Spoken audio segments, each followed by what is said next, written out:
On this short video, I'm gonna show you how to fix WhatsApp call problem. So if you have any problem with the WhatsApp call, this video is gonna help you a lot. First thing you wanna do is open the settings on your phone, go to the apps, open the apps, and now all what you wanna do here is very simple. Just wait a few seconds, it will start loading, scroll, and then click on the WhatsApp app. Now on this page, this is the app informations page. All what you want to do here is very simple. Just go to the storage, click on it, and then click on this option right here.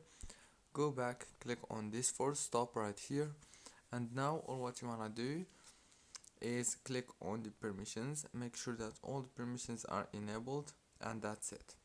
Restart your phone and reopen WhatsApp. Don't forget to like, subscribe.